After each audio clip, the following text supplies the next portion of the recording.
আল্লাহ রসুলের ছোট্ট একজন আশেক, এই আশেকের নাম হলো তলহা। বলেন এই ছোট্ট আশেকের নাম কি? তলহা। মানে নবীদের শাসন আমলে এই ছোট্ট ছোট্ট বাচ্চারাও বাবা মার অপেক্ষায় নবীকে অনেক বেশি কি করতেন? ভালোবাসতেন। যেমন এই তলহা, তো ছোট্ট আশেক এই তলহা বাবার হাত ধরে নবীর মোলাকাতে যখন গেলেন, নবীর মোলাকাতে গিয়ে আল্লাহ নবীকে বললেন, ইন্নি উহিব্বুকা মিন কুল্লি শাইইন ইয়া রাসূলুল্লাহ। ওগো আল্লাহর নবী, দুনিয়ার সব কিছুর অপেক্ষা আমি কিন্তু আপনাকে অনেক মহব্বত করি, অনেক ভালোবাসি।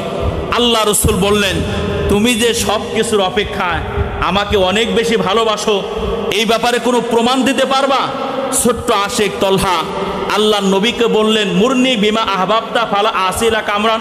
আল্লাহ নবী, যদি প্রমাণ আপনি নিতে চান তাহলে এই মুহূর্তে আপনি আমাকে একটা আদেশ করে দেখেন, যেই আদেশটা আমি এই ছোট্ট আশেক তলহা পালন করব। ফালা আসিলা কামরান, আমি আপনার আদেশ কিন্তু আল্লাহ নবী অমান্য করব না। ফাদিবান নাবিউল ইযালিকা ওয়া হুয়া গোলামুন। ছোট্ট বালকের জবান থেকে বিস্ময় করে কথা শুনে আল্লাহ রসুল সাল্লাল্লাহু আলাইহি ওয়াসাল্লাম আশ্চর্যান্বিত হয়ে ছোট্ট তলহাকে বললেন, ইযহাব ফাকতুল আবাকা। তুমি সব কিছুর অপেক্ষায় আমাকে ভালোবাসো, প্রমাণ দেওয়ার জন্য প্রস্তুত, তাহলে তুমি একটা কাজ করো, ওই যে দেখো তোমার বাবা যায়, পিছনের দিক থেকে বাবাকে ফলো করে দাও, বাবার কল্লাটা তার গর্দান থেকে এক কোপ দিয়ে আলাদা করে আমি নবীর কাছে এনে পেশ করো। হাদিস বর্ণনাকারী রাবি হুসাইন বলেন, যেই মাত্র আল্লাহ রসুল সাল্লাল্লাহু আলাইহি ওয়াসাল্লাম ছোট্ট আশেক তলহাকে বাবার কল্লা কেটে আনার জন্য নির্দেশ করেছেন, এক সেকেন্ডের জন্য কাল বিলম্ব না করে বাবার কল্লা আনার জন্য তলহা একটা দৌড় দিছে। পিছন থেকে নবী ডাক দিয়ে বললেন, তলহা দাঁড়াও, ইন্নী লাম উবআস বিকতিয়াতি রহিমিন। হে তলহা, বাপ আর সন্তানের মধ্যকার সম্পর্ককে বিচ্ছিন্ন করার জন্য এই পৃথিবীতে আমি মুহাম্মাদের আগমন হয় নাই, আমি মুহাম্মাদের এই পৃথিবীতে আগমন হয়েছে এবং আমি প্রেরিত হয়েছি বাপ আর সন্তানের মধ্যকার ভালোবাসাকে গভীর থেকে গভীরতর করার জন্য। প্রমাণিত হয়ে গেছে তোমার বাবার অপেক্ষাও তলহা তুমি আমাকে অনেক বেশি ভালোবাসো। তুমি যেহেতু আমাকে ভালোবাসো, তাহলে একটা কাজ করো, আমি পয়গম্বরও তোমাকে অনেক বেশি ভালোবাসি। নবী এই ছোট্ট আশেক তলহাকে কতটা ভালোবাসতেন, হাদিস বর্ণনাকারী রাবি বলেন, ফা মারিদা বাদা জালিকা তলহা। এই ঘটনার পরে এই ছোট্ট আশেক তলহা মারাত্মক অসুস্থ হয়ে যায়, ভীষণভাবে সে অসুস্থ হয়ে পড়ে, যার কারণে নবীর বাড়িতে এই তলহা আর কোনোদিন আসার তার সুযোগ হয় নাই। এটাই ছিল তার জীবনে নবীর খেদমতে প্রথম আসা এবং শেষ আসা। আল্লাহ রসুল সাল্লাল্লাহু আলাইহি ওয়াসাল্লাম হাদিস বর্ণনাকারী রাবি বলেন, ফাআতাহু হাত্তা ইয়াউদা তলহা। আল্লাহ রসুল সাল্লাল্লাহু আলাইহি ওয়াসাল্লাম তার এই ছোট্ট আশেক তলহার ইয়াদাতুল মারিজ, তার ইয়াদাতের জন্য, তাকে দেখার জন্য আল্লাহ নবী তলহার বাড়িতে আসলেন। ফালাম্মাং সরাফা, তলহাকে দেখে যখন আল্লাহ নবী চলে যাবেন, তলহার বাবা মাকে ডেকে আল্লাহ নবী বললেন, ইন্নী লা আরা তলহা ইল্লা ওয়াকাদ হাদাসা বিহিল মাউতা। তলহার বাবা মা শোনো, আমার এই ছোট্ট আশেক তলহাকে দেখার পরে আমি যেটা অনুধাবন করলাম সেটা হলো, আমার এই আশেক মনে হয় আর বেশি দিন টিকবে না, ও বেশি সময় আর মনে হয় বাঁচবে না। ফাআদিমুনি, আমার এই আশেক তলহা যদি ইন্তেকাল করে তোমরা আমাকে খবর দিবা, হাত্তা আশহাদাহু ও উসাল্লি আলাইহি, যাতে আমি তার কাফন দাফনে অংশগ্রহণ করতে পারি, ও উসাল্লি আলাইহি, এবং আমি আমার আশেকের নামাজে জানাজার ইমামতি করতে পারি। এই কথা বলে আল্লাহ রসুল সাল্লাল্লাহু আলাইহি ওয়াসাল্লাম তলহাদের বাড়ি থেকে তিনি বের হয়ে গেলেন এবং চলে গেলেন। তলহা এবার তার বাবা মাকে ডেকে বললেন, আমার বাবা মা, আল্লাহর নবী আমার ব্যাপারে আপনাদের কাছে কি বলে গেলেন? তলহার বাবা মা বললেন, আমাদের বৎস শোনো, তুমি কত বড় খুশ নসিব ওলা যে আল্লাহ রসুল আমাদেরকে বলে গেলেন, তুমি যদি ইন্তেকাল করো আমরা যেন কাল বিলম্ব না করে আমরা যেন তোমাকে খবর দেই, আমরা যেন নবীকে খবর দেই, নবীকে যেন অবহিত করি নবী নাকি তোমার কাফন দাফনে অংশগ্রহণ করবে এবং তোমার নামাজে জানাজার ইমামতি করবে। সুবহানাল্লাহ বলবেন না? এই যে আপনারাও সুবহানাল্লাহ বললেন, আবার আমিও সুবহানাল্লাহ বললাম, কিন্তু ছোট্ট আশেক এই খুশ খবরই শোনার পরে সে কিন্তু সুবহানাল্লাহ বলে নাই, বরং তলহা বলেছেন না, ইদফিনুনি ওয়া আলহিকুনি বিরব্বি লা তাদউ রাসূলুল্লাহ ফাইন্নী আখাফু আলাইহি লাহুদা ওয়ালা ইসাবু ফি সাবাবি। আমার বাবা মা শুনেন, আমি তলহা যদি দিনের বেলায় মারা যাই তাহলে আমার নবীকে খবর দিবা, আর আমি তলহা যদি রাতের অন্ধকারে ইন্তেকাল করি তাহলে ইদফিনুনি, কাল বিলম্ব না করে তোমরা আমার দাফন কার্য সম্পন্ন করবা। ওয়া আলহিকুনি বিরব্বি, আমাকে আমার রবের সঙ্গে মিলিয়ে দিবা। লা তাদু রাসূলুল্লাহ, আল্লাহর নবীকে আমার মরণের খবর দিবা না। ফাইন্নী আখাফু আলাইহিল ইয়াহুদা, কারণ হলো নবী যখন আমার মরণের খবর শুনবে তখন আমার নবী আমার বাড়িতে আসতে ইহুদি কয়েকটি গোত্র পেরিয়ে আমার বাড়িতে তাকে আসতে হবে। ইহুদি গোত্র পেরিয়ে আমার বাড়িতে আসতে গিয়ে আল্লাহর নবী যদি ইহুদি কর্তৃক আক্রমণের শিকার হয়, মুনাফিক কর্তৃক আক্রমণের শিকার হয়, তাহলে ময়দানে মাহশরে আমি তলহা আমি আল্লাহ তাআলাকে আমার এই চেহারা দেখাইতে পারবো না। মরে যাওয়ার পরও আমি কোনো শান্তি পাবো না। আর আমি না হয় আল্লাহর নবীর নামাজে জানাজা ছেড়ে দিলাম, তাতে যদি নবী নিরাপদ থাকে, ভালো থাকে, তাহলে এটাই হবে আমার শান্তির কারণ। ফালাম ইয়াবলুগিন নাবিয়্যু বনি জালেম হাত্তা তুওয়াফিয়া ফিল লাইলি, আল্লাহ রাসূল তলহাদের বাড়ি থেকে এখনো বনি জালেম পর্যন্ত পৌঁছতে পারে নাই। রাতের অন্ধকারেই ছোট্ট আশেক তলহা ইন্তেকাল করেছেন, মারা গিয়েছেন। তলহার বাবা মা সন্তানের ওসিয়ত অনুযায়ী রাতের অন্ধকারে তার নামাজে জানাজা পড়ে তার দাফন কাফন কমপ্লিট করে ফাউখবিরান নাবিয়্যু ফিস সাবা, পরের দিন সকালবেলা নবীর বাড়িতে গিয়ে নবীকে গিয়ে বলতেছে, আল্লাহর নবী, আপনার ছোট্ট আশেক তলহা তো গত রাত্রেই সে ইন্তেকাল করছে। আল্লাহ সুবহানাহু তাবারক ওয়া তাআলার আলিশান দরবারে লাখো কোটি শুকর ও সুজুদ যে আল্লাহ জাল্লা শানুহু আমাদের সকলকে দুনিয়ার সকল ব্যস্ততাকে অপেক্ষা করে 10 মায়ের 10 সন্তানকে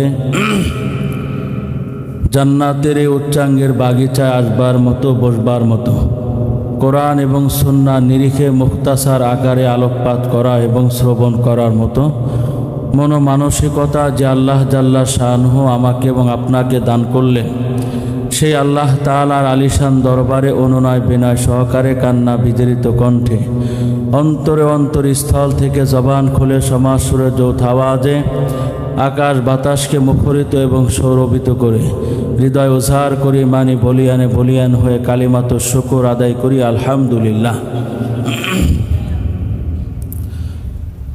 মহব্বত এবং ভালোবাসা আল্লাহ প্রদত্ত বিশেষ একটি নিয়ামত। এই নিয়ামতের কারণেই একে অপরের প্রতি ভালোবাসা এবং মহব্বত হৃদয়ে লালন করে এবং পোষণ করে।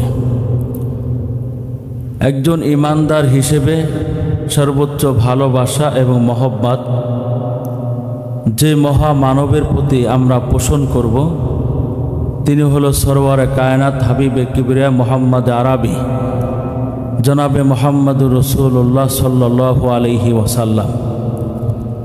আল্লাহ সুবহানাহু তাবারক ওয়া তাআলা যার আলোচনাকে গোটা পৃথিবীর মানচিত্রে ইহকাল এবং পরকাল উভয় জাহানে আল্লাহ তাআলা সমুচ্চ করে দিয়েছেন। সূরা ইনশিরা এর 4 নম্বর আয়াতে আল্লাহ তাআলা নিজেই বলেন, ওরাফা'না লাকা যিকরাক, হে নবী, আমি আপনার আলোচনাকে সমুচ্চ করে দিয়েছি। কিভাবে আল্লাহ তাআলা সমুচ্চ করে দিয়েছেন একটু খেয়াল করলে দেখা যায়, কালিমায়ে তাওহীদ লা ইলাহা ইল্লাল্লাহু মুহাম্মাদুর রাসূলুল্লাহ এর মধ্যে আল্লাহ এবং মুহাম্মদ দুইটি শব্দদ্বয়ের মাঝে ব্যবধানকারী কোনো অক্ষর এখানে নেই। এবং লা ইলাহা ইল্লাল্লাহ এখানে যেমন 11-12টি অক্ষর রয়েছে, ঠিক তদ্রূপভাবে মুহাম্মাদুর রাসূলুল্লাহ এখানেও 12টি অক্ষর রয়েছে। তাওহীদের বাক্যের মধ্যে যেমন 12টি অক্ষর, রিসালাতের বাক্যের মধ্যে 12টি অক্ষর। কালিমায় শাহাদাতে আল্লাহ সুবহানাহু তাবারক ওয়া তাআলা নিজের নামের সঙ্গে অন্য কোনো পয়গম্বরের নামকে সংযুক্ত না করে মুহাম্মদ আরবির নামটাকে সংযুক্ত করে তাকে সম্মানিত করেছেন। আজানের মধ্যেও আল্লাহ তাআলা অন্য কোনো পয়গম্বরের নামকে সংযুক্ত না করে তারই প্যারা হাবিবে কিবরিয়ার নামটাকে সংযুক্ত করে তাকে সম্মানিত করেছেন।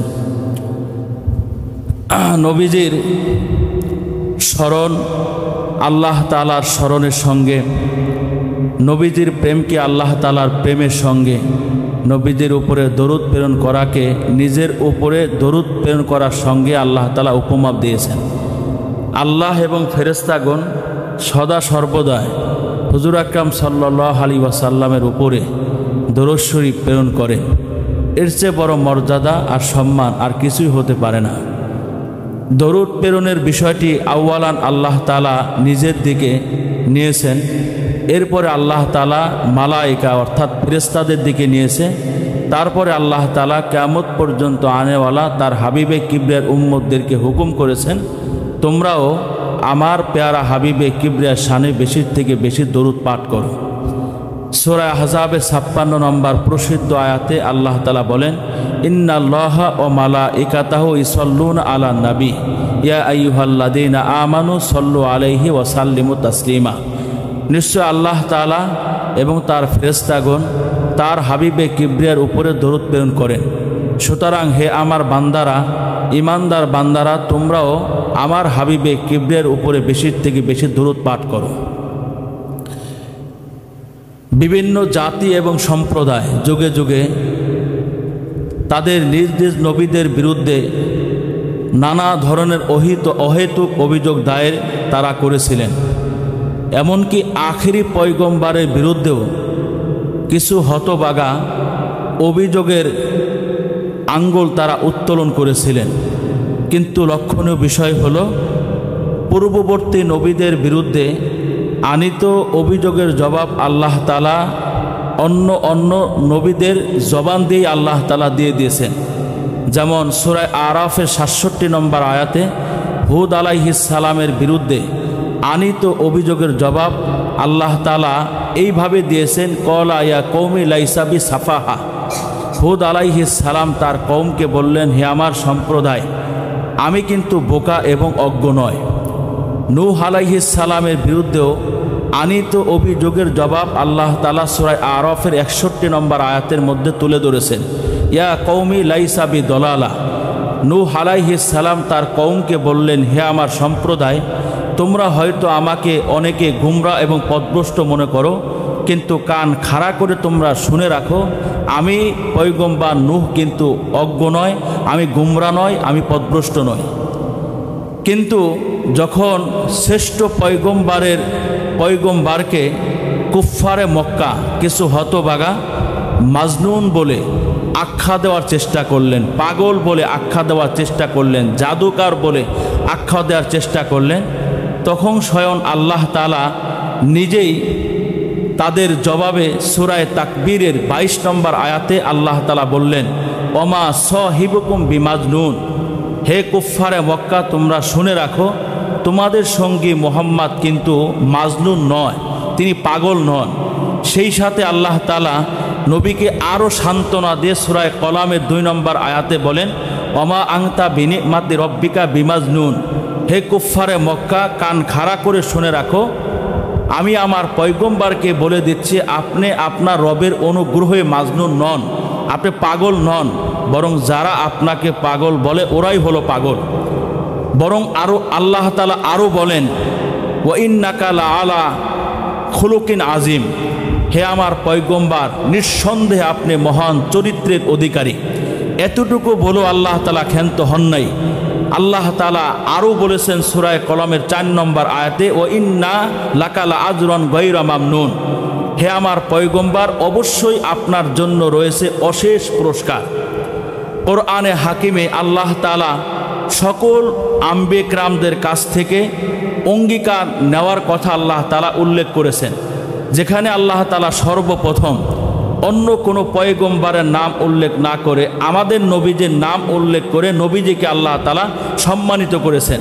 যেমন সূরায়ে আহজাবের 7 নম্বর আয়াতে আল্লাহ নিজেই বলেন, ওয়াইদ আখাযনা মিনান নাবিয়্যিনা মিসাকাহুম ও মিনকা ও মিন নূহি ও ইব্রাহিম। স্মরণ করো ওই দিনের কথা যখন আমি নবীদের কাছ থেকে অঙ্গীকার নিয়েছি, ও মিনকা আপনার কাছ থেকে, ও নূহের কাছ থেকে, ও ইব্রাহিম এবং ইব্রাহিমের কাছ থেকে। এই আয়াতে কারিমা একটু খেয়াল করলে দেখা যায় সকল নবীদের আলোচনার প্রাককালে আল্লাহ তাআলা আমার এবং আপনার নবীর নামটা সর্বপ্রথম উল্লেখ করেছেন। যার দরুন এই আয়াতে কারিমাটা যখন অবতীর্ণ হয় তখন আমিরুল মুমিনিন হযরতে ওমর রাদিয়াল্লাহু তাআলা আনহুর মধ্যে বিশেষ একটি হালাত, একটি অবস্থা তার তৈরি হয়। নিজেকে সামলে নেওয়ার পরে আমিরুল মুমিনিন হযরতে ওমর আল্লাহ রসুলকে বললেন, হে আল্লাহর নবী, আপনি কত সুমহান মর্যাদার অধিকারী যে আল্লাহ তাআলা সকল নবীদের আলোচনার প্রাককালে সর্বপ্রথম আল্লাহ তাআলা আপনার নামটাই আল্লাহ তাআলা উল্লেখ করেছেন। এই আয়াতগুলোর নিয়ে আলোচনা করলে দেখা যায় যে আল্লাহ তাআলা হুজুর আকরাম সাল্লাল্লাহু আলাইহি ওয়াসাল্লামের আলোচনাকে এইভাবেই তিনি সমুচ্চ করে দিয়েছেন এবং উঁচু করে দিয়েছেন। কোরআনে হাকিমে বিভিন্ন আয়াতে আয়াতে আরবি একটা শব্দ আছে, যেই শব্দটা হলো লিমা। লিমা শব্দটি হলো জিজ্ঞাসাবাদের জন্য আরবি ব্যাকরণ হিসেবে এই শব্দটা ব্যবহার করা হয়। আপনি এই কাজটা কেন করলেন, এটা বোঝানোর জন্য লিমা শব্দটা ব্যবহার করা হয়। বা আপনি এই কাজটা কেন করলেন না, এটা বোঝানোর জন্য লিমা এই শব্দটি ব্যবহার করা হয়। তো কোরআনে হাকিমে অনেক জায়গায় আল্লাহ তাআলা নবীকে লিমা শব্দের মাধ্যমে আল্লাহ তাআলা সম্বোধন করেছেন। আবার কোরআনে হাকিমে অনেক জায়গায় আল্লাহ তাআলা সাধারণ ঈমানদারদেরকেও লিমা শব্দের মাধ্যমে আল্লাহ তাআলা সম্বোধন করেছেন। অবশ্যই উভয় সম্বোধনের মধ্যে আকাশ পাতাল ডিফারেন্স আছে। ডিফারেন্সটা কেমন? যেখানে যেখানে আল্লাহ তাআলা নবীকে লিমা শব্দের মাধ্যমে সম্বোধন করেছেন, ওই জায়গাগুলোতে আল্লাহ তাআলা লিমা শব্দের আগে কিংবা লিমা শব্দের পরে আল্লাহ তাআলা মাগফিরাতের ওয়াদা করেছেন, ক্ষমার ওয়াদা করেছেন। আর সাধারণ ঈমানদারদের ক্ষেত্রে যেখানে যেখানে আল্লাহ তাআলা লিমা শব্দ ব্যবহার করেছেন, ওই জায়গাগুলোতে লিমা শব্দের আগে কিংবা পরে মাগফিরাতের ওয়াদা আল্লাহ তাআলা করেন নাই। যেমন আল্লাহ তাআলা কতটা মায়া মমতার সাথে এবং ভালোবাসার সাথে নবীর জন্য এই লিমা শব্দটা আল্লাহ তাআলা ব্যবহার করেছেন। আল্লাহ তাআলা নিজেই বলেন, আফাল্লাহু আনকা লিমা আজিনতা লাহুম। আল্লাহ তাআলা আপনাকে ক্ষমা করে দেন, লিমা আজিনতা লাহুম। আপনি কেন এই লিমা আজিনতা লাহুম, আপনি কেন তাদেরকে অনুমতি দিলেন, কেন আপনি তাদেরকে পারমিশন দিলেন? এখানে বোঝার বিষয় হলো আফাল্লাহু আনকা, এই ক্ষমার যে বিষয়টা লিমার আগে, এই ক্ষমার বিষয়টা আল্লাহ তাআলা এই কোরআনে হাকিমে উল্লেখ না করে শুধু লিমা আজিনতা লাহুম যদি বলতেন তাহলে এই আয়াতটি পূর্ণ হয়ে যেত। কিন্তু আল্লাহ তাআলা এমনটি করেন নাই। নবীর কাছে জিজ্ঞাসা করার আগে নবীকে ক্ষমা করার ওয়াদা আল্লাহ তাআলা করেছেন। কেন? মুফাসসির ইকরাম বলেন যে আল্লাহ তাআলা জানতেন যে আমার হাবিবে কিবরে হৃদয়ে খৌফে এলাহি এবং খশিয়াতে এলাহি, আল্লাহ তাআলার ভয় এতটা চূড়ান্ত পর্যায়ে রয়েছে যে নবীর শানে আমি যখন লিমা শব্দ ব্যবহার করব, যখন আমি তাকে জিজ্ঞাসাবাদ করব, যখন তাকে জবাবদিহিতার কাঠগড়ায় যখন দাঁড়া করাবো, তখন যদি এই ক্ষমার ওয়াদা না করে নবীকে যদি জিজ্ঞাসাবাদের কাঠগড়ায় দাঁড়া করায়, তাহলে নবী এটা বরদাস্ত করতে পারবে না, এটা সহ্য করতে পারবে না। তাই আল্লাহ তাআলা এই লিমা শব্দ ব্যবহার করার আগে, জিজ্ঞাসাবাদ করার আগে নবীকে ক্ষমা করার ওয়াদা করেছেন, ঘোষণা করেছেন। আবার কোথাও কোথাও আল্লাহ তাআলা এই লিমা শব্দের পরে আল্লাহ তাআলা ক্ষমার ওয়াদা করেছেন। যেমন আল্লাহ তাআলা অন্য আয়াতে নবীকে বলেন, ইয়া আইয়ুহান নাবিয়্যু লিমা তুহাররিম মা আহাল্লাল্লাহু লাকা। হে নবী, আপনি ওই বস্তুটাকে নিজের উপরে কেন আপনি হারাম করে দিলেন যেটা আল্লাহ তাআলা আপনার জন্য হালাল করেছেন? তাবতাগি রিদা, তাবতাগি মারদাতা আজওয়াজিকা, আপনার বিবিদের সন্তুষ্টি অর্জনের জন্য। এই আয়াতে কারিমায় দেখা যায় যে লিমা শব্দের পরে আল্লাহ তাআলা উল্লেখ করেছেন আল্লাহু গফুরুর রহিম, যে আল্লাহ তাআলা ক্ষমাশীল, আল্লাহ তাআলা দয়ালু। তো কোরআনে হাকিমে যেখানে যেখানে আল্লাহ তাআলার নবীকে লিমা শব্দের মাধ্যমে আল্লাহ সম্বোধন করেছেন, সেই লিমা শব্দের আগে হয় মাগফিরাতের ঘোষণা করেছে, না হয় পরে মাগফিরাতের কি করেছেন, ঘোষণা করেছেন। পক্ষান্তরে সাধারণ ইমানদারদেরকে যখন আল্লাহ তাআলা জবাবদিহিতার কাঠগড়ায় দাঁড়া করাইছেন, তখন আল্লাহ তাআলা এই জবাবদিহির আগে কিংবা পরে আল্লাহ তাআলা মাগফিরাতের ওয়াদা করেন নাই। যেমন আল্লাহ তাআলা এক আয়াতের মধ্যে বলেন, ইয়া আইয়ুহাল্লাযীনা আমানু লিমা তাকুলুনা মা লা তাফআলুন কাবুরা মাকতান ইনদাল্লাহি আন তাকুলু মা লা তাফআলুন। হে ঈমানদারেরা, ওই কথা তোমরা কেন বলো? ইয়া আইয়ুহাল্লাযীনা আমানু, লিমা, ইয়া আইয়ুহাল্লাযীনা আমানু লিমা তাকুলুনা মা লা তাফআলুন। ঈমানদারেরা, ওই কথা তোমরা কেন বলো যা তোমরা করো না? কাবুরা মাকতান ইনদাল্লাহি আন তাকুলু মা লা তাফআলুন। আল্লাহর কাছে বড়ই অপছন্দনীয় ওই কথা যা তোমরা বলো কিন্তু করো না। তো এই আয়াতে কারিমায় আল্লাহ তাআলা সাধারণ আমাদেরকে জবাবদিহিতার কাঠগড়ায় দাঁড়া করাইছেন, কিন্তু এই লিমার আগে কিংবা পরে আল্লাহ তাআলা ক্ষমার কি করেন নাই, ওয়াদা করেন নাই। এই বিশ্লেষণ থেকে বোঝা যায় যে আল্লাহ তাআলা কিভাবে তার পেয়ারা হাবিবে কিবরিয়ার আলোচনাকে গোটা পৃথিবীতে সমুচ্চ করে দিয়েছেন এবং উঁচু করে দিয়েছেন।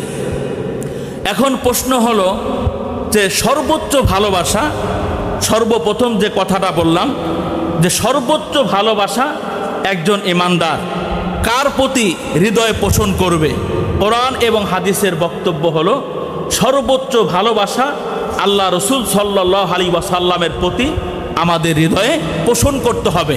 তো প্রশ্ন হলো সর্বোচ্চ ভালোবাসা নবীকে কেন দিতে হবে? এই প্রশ্নের দুইটি অ্যান্সার। এক নম্বর অ্যান্সার হলো যে আল্লাহ রসুল হলো আল্লাহ তাআলার মাহবুব, আল্লাহ রসুল আল্লাহর মাহবুব, আল্লাহর মাশুক। অর্থাৎ আল্লাহ তাআলা এই গোটা পৃথিবীতে সবচেয়ে বেশি যেই মানুষটাকে ভালোবাসে এবং মহব্বত করে, ওই মানুষটার নাম হলো আমার আর আপনার এতিম নবী হযরত মুহাম্মদ সাল্লাল্লাহু আলাইহি ওয়াসাল্লাম। তো আল্লাহ নিজেই যখন নবীকে সবচেয়ে বেশি ভালোবাসে, তো তখন আমি এবং আপনি কেন তাকে সবচেয়ে বেশি ভালোবাসবো না? দুই নম্বর হলো আমরা একে অপরের প্রতি ভালোবাসা সৃজিত হয় মূলত চারটি কারণে। এক নম্বর হলো জামাল, সৌন্দর্যতার কারণে কারো প্রতি ভালোবাসা সৃজিত হয়। দুই নম্বর কামাল, পূর্ণতা, কোনো গুণে গুণান্বিত হওয়ার কারণে তার প্রতি ভালোবাসা সৃজিত হয়। তিন নম্বর হল নাওয়াল, ইহসান বা অনুগ্রহ, যখন কেউ আমার ওপর ইহসান করে কিংবা অনুগ্রহ করে তখন তার প্রতি আমরা ভালোবাসা পোষণ করি। চার নম্বর হলো করাবাত, আত্মীয়তা বা নৈকট্যতা, আত্মীয়তার সম্পর্কের ধরুন আমরা একে অপরকে ভালোবাসি। এই হলো ভালোবাসার চারটা কারণ। এক নম্বর জামাল, দুই নম্বর কামাল, তিন নম্বর নাওয়াল, চার নম্বর হলো করাবাত। বোঝার বিষয় হলো এই যে চারটি কারণে একে অপরের প্রতি আমরা যে ভালোবাসা পোষণ করি, এই চারটা কারণের মধ্য থেকে একটা কারণ কারো মধ্যে মওজুদ থাকার কারণে ওই লোকটার প্রতি যদি আমাদের হৃদয়ে ভালোবাসা উদয় হয় এবং সৃজিত হয়, তাহলে যেই মহা মানবের মধ্যে এই চারটা কারণের প্রত্যেকটা কারণ যথাযথ এবং পূর্ণরূপে মওজুদ থাকার পরও ওই মোহাম্মদ আরবিকে আপনি সবচেয়ে বেশি কেন ভালোবাসবেন না? তো যুক্তির দাবিও হলো যে সর্বোচ্চ ভালোবাসা কার ব্যাপারে আমাদের হৃদয় পোষণ করতে হবে? হুজুর আকরাম সাল্লাল্লাহু আলাইহি ওয়াসাল্লামের ব্যাপারে। নবীজির ভালোবাসা এটা হলো পূর্ণ ঈমানের নিদর্শন, এটা সারা জীবন খেয়াল রাখতে হবে। নবীজির ভালোবাসা এবং নবীজির মহব্বত এটা হলো পরিপূর্ণ ঈমানের নিদর্শন। যেই কথাগুলো বুখারী শরীফের 7 নম্বর হাদিসের মধ্যে আছে, মাশহুর একটি হাদিস। আল্লাহ রসুল বলেন, লা ইউমিনু আহাদুকুম হাত্তা আকুনা আহাব্বা ইলাইহি মিন ওয়ালিদিহি ওয়া ওয়ালাদিহি ওয়ান নাসি আজমাইন। হে কিয়ামত পর্যন্ত আনেওয়ালা আমার উম্মতেরা শোনো, তোমরা ততক্ষণ পর্যন্ত মুমিনে কামিল পরিপূর্ণ ঈমানদার হতে পারবে না যতক্ষণ পর্যন্ত তোমার বাবা মার অপেক্ষায়, তোমার সন্তান সন্ততির অপেক্ষা এবং গোটা বিশ্বের সকল মানুষের অপেক্ষায় আমি নবীকে বেশি ভালো না বাসবে। এই হাদিস থেকে পরিষ্কার বোঝা গেল যে নবীকে সর্বোচ্চ ভালোবাসা এটা ঈমানদারের ঈমানের একটি সুস্পষ্ট কি নিদর্শন। যার হৃদয়ে নবীজির ভালোবাসা আছে, বোঝা যায় ঈমানের আলো তার মধ্যে আছে। যার হৃদয়ে নবীজির ভালোবাসা নাই, তো বোঝা যায় ঈমানের নিদর্শন তার মধ্যে নেই। এই হাদিসের পরিপূর্ণ মিসদাক ছিলেন আল্লাহ রসুল সাল্লাল্লাহু আলাইহি ওয়াসাল্লামের সাহাবায়ে কিরাম, যাদের হৃদয়ে বাবা মার ভালোবাসাও ছিল, নবীজির ভালোবাসাও ছিল। তবে নবীজির ভালোবাসার সামনে বাবা মার ভালোবাসার কোনো ভ্যালু ছিল না। আল্লামা নুরুদ্দিন আল হাইসামি রহমতুল্লাহ আলাইহির জগৎ বিখ্যাত একটি হাদিসের কিতাব মাজমাউ জাওয়ায়েদ ও মানবাউল ফাওয়ায়েদ, এই কিতাবের 15,969 নম্বর হাদিস। এই হাদিস বর্ণনাকারী সাহাবীর নাম হযরতে হুসাইন রাদিয়াল্লাহু তাআলা আনহু। তিনি বলেন, আন্না তলহা ইবনা বারা লাম্মা লাকিয়ান নাবিয়্যা সাল্লাল্লাহু আলাইহি ওয়াসাল্লাম। আল্লাহ রসুলের ছোট্ট একজন আশেক, এই আশেকের নাম হলো তলহা। বলেন, এই ছোট্ট আশেকের নাম কি? তলহা। মানে নবীদের শাসন আমলে এই ছোট্ট ছোট্ট বাচ্চারাও বাবা মার অপেক্ষায় নবীকে অনেক বেশি কি করতেন? ভালোবাসতেন। যেমন এই তলহা, তো ছোট্ট আশেক এই তলহা বাবার হাত ধরে নবীর মোলাকাতে যখন গেলেন, নবীর মোলাকাতে গিয়ে আল্লাহ নবীকে বললেন, ইন্নি উহিব্বুকা মিন কুল্লি শাইইন ইয়া রাসূলুল্লাহ। ওগো আল্লাহ নবী, দুনিয়ার সব কিছুর অপেক্ষা আমি কিন্তু আপনাকে অনেক মহব্বত করি, অনেক ভালোবাসি। আল্লাহ রসুল বললেন, তুমি যে সব কিছুর অপেক্ষায় আমাকে অনেক বেশি ভালোবাসো, এই ব্যাপারে কোনো প্রমাণ দিতে পারবা? ছোট্ট আশেক তলহা আল্লাহ নবীকে বললেন, মুরনি বিমা আহবাবতা ফালা আসিলা কামরান। আল্লাহ নবী, যদি প্রমাণ আপনি নিতে চান তাহলে এই মুহূর্তে আপনি আমাকে একটা আদেশ করে দেখেন, যেই আদেশটা আমি এই ছোট্ট আশেক তলহা পালন করব। ফালা আসিলা আমরান, আমি আপনার আদেশ কিন্তু আল্লাহ নবী অমান্য করব না। ফাদিবান নাবিউল ইযালিকা ওয়া হুয়া গোলামুন। ছোট্ট বালকের জবান থেকে বিস্ময়কর কথা শুনে আল্লাহ রসুল সাল্লাল্লাহু আলাইহি ওয়াসাল্লাম আশ্চর্যান্বিত হয়ে ছোট্ট তলহাকে বললেন, ইযহাব ফাকতুল আবাকা। তুমি সব কিছুর অপেক্ষায় আমাকে ভালোবাসো, প্রমাণ দেওয়ার জন্য প্রস্তুত, তাহলে তুমি একটা কাজ করো, ওই যে দেখো তোমার বাবা যায়, পিছনের দিক থেকে বাবাকে ফলো করে দাও, বাবার কল্লাটা তার গর্দান থেকে এক কোপ দিয়ে আলাদা করে আমি নবীর কাছে এনে পেশ করো। হাদিস বর্ণনাকারী রাবি হুসাইন বলেন, যেই মাত্র আল্লাহ রসুল সাল্লাল্লাহু আলাইহি ওয়াসাল্লাম ছোট্ট আশেক তলহাকে বাবার কল্লা কেটে আনার জন্য নির্দেশ করেছেন, এক সেকেন্ডের জন্য কাল বিলম্ব না করে বাবার কল্লা আনার জন্য তলহা একটা দৌড় দিছে। পিছন থেকে নবী ডাক দিয়ে বললেন, তলহা দাঁড়াও, ইন্নী লাম উবআস বিকতিয়াতি রহিমিন। হে তলহা, বাপ আর সন্তানের মধ্যকার সম্পর্ককে বিচ্ছিন্ন করার জন্য এই পৃথিবীতে আমি মুহাম্মাদের আগমন হয় নাই, আমি মুহাম্মাদের এই পৃথিবীতে আগমন হয়েছে এবং আমি প্রেরিত হয়েছি বাপ আর সন্তানের মধ্যকার ভালোবাসাকে গভীর থেকে গভীরতর করার জন্য। প্রমাণিত হয়ে গেছে তোমার বাবার অপেক্ষাও তলহা তুমি আমাকে অনেক বেশি ভালোবাসো। তুমি যেহেতু আমাকে ভালোবাসো, তাহলে একটা কাজ করো, আমি পয়গম্বরও তোমাকে অনেক বেশি ভালোবাসি। নবী এই ছোট্ট আশেক তলহাকে কতটা ভালোবাসতেন, হাদিস বর্ণনাকারী রাবি বলেন, ফা মারিদা বাদা জালিকা তলহা। এই ঘটনার পরে এই ছোট্ট আশেক তলহা মারাত্মক অসুস্থ হয়ে যায়, ভীষণভাবে সে অসুস্থ হয়ে পড়ে, যার কারণে নবীর বাড়িতে এই তলহা আর কোনোদিন আসার তার সুযোগ হয় নাই। এটাই ছিল তার জীবনে নবীর খেদমতে প্রথম আসা এবং শেষ আসা। আল্লাহ রসুল সাল্লাল্লাহু আলাইহি ওয়াসাল্লাম হাদিস বর্ণনাকারী রাবি বলেন, ফাআতাহু হাত্তা ইয়াউদা তলহা। আল্লাহ রসুল সাল্লাল্লাহু আলাইহি ওয়াসাল্লাম তার এই ছোট্ট আশেক তলহার ইয়াদাতুল মারিজ, তার ইয়াদাতের জন্য, তাকে দেখার জন্য আল্লাহ নবী তলহার বাড়িতে আসলেন। ফালাম্মাং সরাফা, তলহাকে দেখে যখন আল্লাহ নবী চলে যাবেন, তলহার বাবা মাকে ডেকে আল্লাহ নবী বললেন, ইন্নী লা আরা তলহা ইল্লা ওয়াকাদ হাদাসা বিহিল মাউতা। তলহার বাবা মা শোনো, আমার এই ছোট্ট আশেক তলহাকে দেখার পরে আমি যেটা অনুধাবন করলাম সেটা হলো, আমার এই আশেক মনে হয় আর বেশি দিন টিকবে না, ও বেশি সময় আর মনে হয় বাঁচবে না। ফাআদিমুনি, আমার এই আশেক তলহা যদি ইন্তেকাল করে তোমরা আমাকে খবর দিবা। হাত্তা আশহাদাহু ওয়া উসাল্লি আলাইহি, যাতে আমি তার কাফন দাফনে অংশগ্রহণ করতে পারি, উসল্লি আলাইহি, এবং আমি আমার আশেকের নামাজে জানাজার ইমামতি করতে পারি। এই কথা বলে আল্লাহ রসুল সাল্লাল্লাহু আলাইহি ওয়াসাল্লাম তলহাদের বাড়ি থেকে তিনি বের হয়ে গেলেন এবং চলে গেলেন। তলহা এবার তার বাবা মাকে ডেকে বললেন, আমার বাবা মা, আল্লাহর নবী আমার ব্যাপারে আপনাদের কাছে কি বলে গেলেন? তলহার বাবা মা বললেন, আমাদের বৎস শোনো, তুমি কত বড় খুশ নসিব ওলা যে আল্লাহ রসুল আমাদেরকে বলে গেলেন তুমি যদি ইন্তেকাল করো আমরা যেন কাল বিলম্ব না করে আমরা যেন তোমাকে খবর দেই, আমরা যেন নবীকে খবর দেই, নবীকে যেন অবহিত করি, নবী নাকি তোমার কাফন দাফনে অংশগ্রহণ করবে এবং তোমার নামাজে জানাজার ইমামতি করবে। সুবহানাল্লাহ বলবেন না? এই যে আপনারাও সুবহানাল্লাহ বললেন, আবার আমিও সুবহানাল্লাহ বললাম, কিন্তু ছোট্ট আশেক এই খুশ খবরে শোনার পরে সে কিন্তু সুবহানাল্লাহ বলে নাই, বরং তলহা বলেছেন, না, ইদফিনুনি ওয়া আলহিকুনি বিরব্বি লা তাদউ রাসূলুল্লাহ ফাইন্নী আখাফু আলাইহি লাহুদা ওয়ালা ইসাবু ফি সাবাবি। আমার বাবা মা শুনেন, আমি তলহা যদি দিনের বেলায় মারা যাই তাহলে আমার নবীকে খবর দিবা, আর আমি তলহা যদি রাতের অন্ধকারে ইন্তেকাল করি তাহলে ইদফিনুনি, কাল বিলম্ব না করে তোমরা আমার দাফন কার্য সম্পন্ন করবা। ওয়াল হিকুনি বিরব্বি, আমাকে আমার রবের সঙ্গে মিলিয়ে দিবা। লা তাদু রাসূলুল্লাহ, আল্লাহর নবীকে আমার মরণের খবর দিবা না।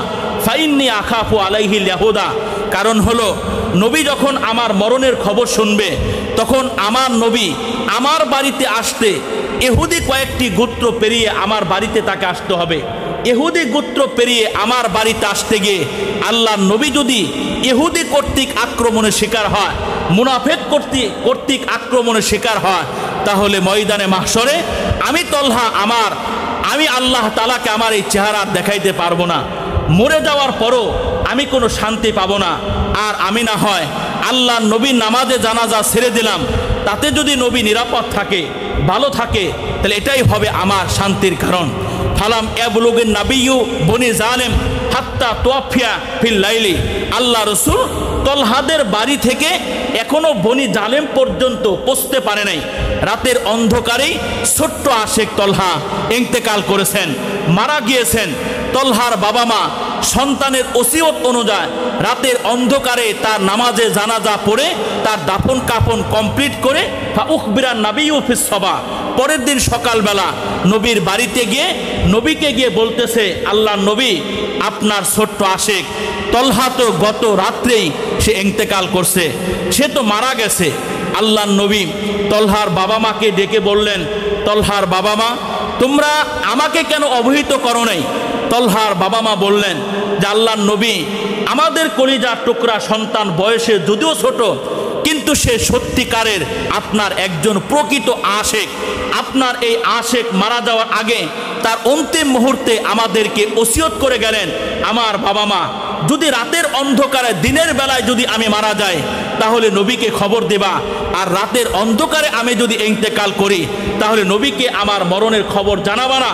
কারণ আপনার এই ছোট্ট আশেক আশঙ্কা করেছে যে আপনি ইহুদি গোত্র পেরিয়ে তার নামাজে জানাজা অ্যাটেন্ড করতে গিয়ে যদি কাফেরদের আক্রমণের শিকার হন তাহলে আপনার এই আশেক নাকি কিয়ামতের মাঠে তার রবকে তার চেহারা দেখাইতে পারবে না। ফাজা আন নাবিয়্যু হাত্তা ওয়াকাফা আলা কবরি তলহা, হুজুর আকরাম সাল্লাল্লাহু আলাইহি ওয়াসাল্লাম তলহার মরণের খবর শুনে কাল বিলম্ব না করে সাহাবাদের একটা জামাত সহ তলহার কবরের পাশে এসে দাঁড়াইলেন। অসফা নাসা মাহু, সাহাবা ইকরামদেরকে পিছনে কাতার বন্দি করে দাঁড়া করাইলেন। এরপরে আল্লাহ নবী তলহার মাকবারা বা মাদফানের পাশে দাঁড়িয়ে, কবরের পাশে দাঁড়িয়ে হস্তদায় উড্ড আকাশের দিকে উত্তোলন করে মহান আল্লাহ তাআলার কাছে দোয়া করলেন, আল্লাহুম্মাল কা তলহা তাদহাকু ইলাইহি ওয়া তাদহাকু ইলাইকা, হে আমার রব, ময়দানে মাহশরে আমার এই ছোট্ট আশেক তলহার সঙ্গে আপনি এমন হালাতে মোলাকাত করবেন যখন আপনি তলহাকে দেখে মুস্কি হাসতেছেন আর আমার এই আশেক আপনাকে দেখেও মুস্কি হাসতেছে। দেখেন আল্লাহ তাআলা এই ছোট্ট আশেক তলহার প্রতি নবীর হৃদয়ে কেমন প্রেম আর ভালোবাসার দাবানল আল্লাহ তাআলা প্রজ্বলিত করলেন এবং জ্বালিয়ে দিলেন যে নবী আমার এই ছোট্ট আশেক তলহার কবরের পাশে দাঁড়িয়ে মহান রবের কাছে সকাতরে তিনি মিনতি করলেন, আল্লাহুম্মাল কা তলহা তাদহাকু ইলাইহি ও তাদহাকু ইলাইকা। হে আমার রব, ময়দানে মাহশরে আপনি আমার এই ছোট্ট আশিক তলহার সঙ্গে এমন হালাতে মোলাকাত করবেন যে আপনি তলহাকে দেখে মুস্কি হাসতেছেন আর তলহাও আপনাকে দেখে মুস্কি হাসতেছে। এই হাদিস থেকে বোঝা গেল যে সাহাবায়ে কিরামদের হৃদয়ে বাবা মার ভালোবাসা অবশ্যই ছিল, তবে বাবা মার ভালোবাসার তুলনায় নবীর ভালোবাসা সাহাবায়ে কিরামদের হৃদয়ে কম ছিল না বেশি ছিল? আরো আসতে বলেন, কম ছিল না বেশি ছিল? বেশি ছিল।